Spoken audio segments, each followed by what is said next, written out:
Good evening. The recent assassination of Charlie Kirk it's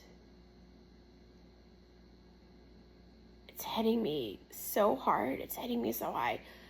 I've lost a brother. I've lost a comrade in arms. But when I think of Charlie, I think about that beautiful scene at the end of The Silver Chair by C.S. Lewis, and I wanted to read it to you and share some thoughts. This is Jill and Eustace with Aslan. Then they saw that they were once more on the mountain of Aslan, high up above and beyond the end of that world in which Narnia lies. But the strange thing was that the funeral music for Prince Caspian was still going on, though no one could tell where it came from. They were walking beside the stream, and the lion went before them. And he became so beautiful, and the music so despairing, that Jill did not know which of them it was that filled her eyes with tears. Then Aslan stopped, and the children looked into the stream. And there, in the golden gravel of the bed of the stream, lay King Caspian, dead, with the water flowing over him like liquid glass. His long white beard swayed in it like waterweed.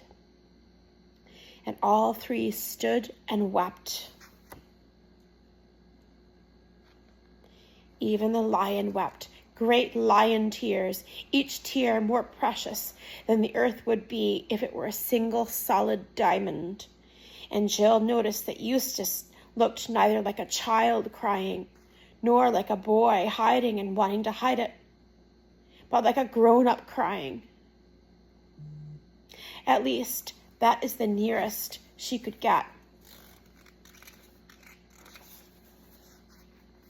to it. But really, as she said, people don't seem to have any particular ages on that mountain. Son of Adam, said Aslan, go into that thicket and pluck the thorn that you will find there and bring it to me. Edmund obeyed. The thorn was a foot long and sharp as a rapier. Drive it into my paw, son of Adam, said Aslan, holding up his right forepaw and spreading out the great pads toward Eustace. Must I? Said Aslan. Yes, said Aslan. Then Eustace set his teeth and drove the thorn into the lion's pad, and there came out a great drop of blood, redder than all the redness that you have ever seen or imagined, and it splashed into the stream over the dead body of the king. At that same moment, the doleful music stopped, and the dead king began to be changed. His white beard turned to gray, and from gray to yellow, and got shorter and vanished altogether. And his sunken cheeks grew round and fresh, and the wrinkles were smoothed, and his eyes opened, and his eyes and lips both laughed, and suddenly he leaped up and stood up before them. A very young man, or a boy. But Jill couldn't say which because of people having no particular ages in Aslan's country. Even in this world, of course, it is the stupidest children who are most childish and the stupidest grown-ups who are the most grown-up. And Caspian rushed to Aslan and flung his arms as far as they could go around the huge neck, and he gave Aslan the strong kisses of a king, and Aslan gave him the strong, wild kisses of a lion. At last Caspian turned to the others. He gave a great laugh of astonished joy. Why, Eustace, he said, Eustace, so you did reach the end of the world after all. What about my second breast sword that you broke on the sea serpent? Eustace took a step toward him with both hands held out, but then drew back with a startled expression. Look here, I say, he stammered. It's all very well, but didn't you? Oh, don't be such an ass, said Caspian. But, said Eustace, looking at Aslan, isn't he, died?" "Yes," said the lion in a very quiet voice, almost, Jill thought, as if he were laughing. "He has died. Most people have, you know. Even I have. There are a few who haven't." "Oh," said Caspian, "I see what's bothering you. You think I'm a ghost or some such nonsense.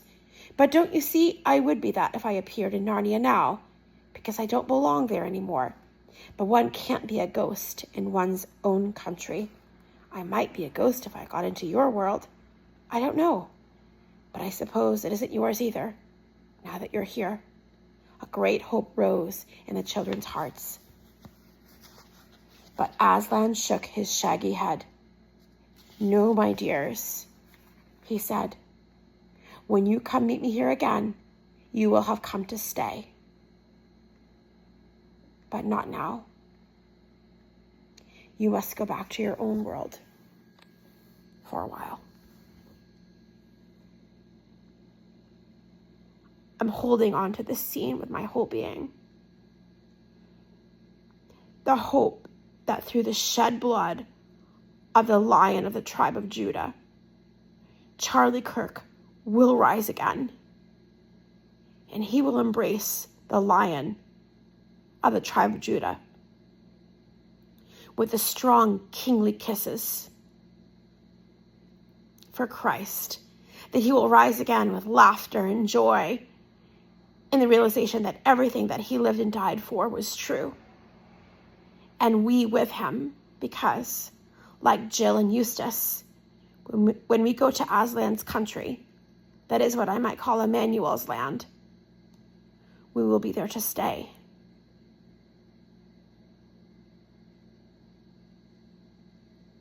Until the day break and the shadows flee away and we hear the shout, "Charlie." May your memory forever be for a blessing. Good night, sweet prince.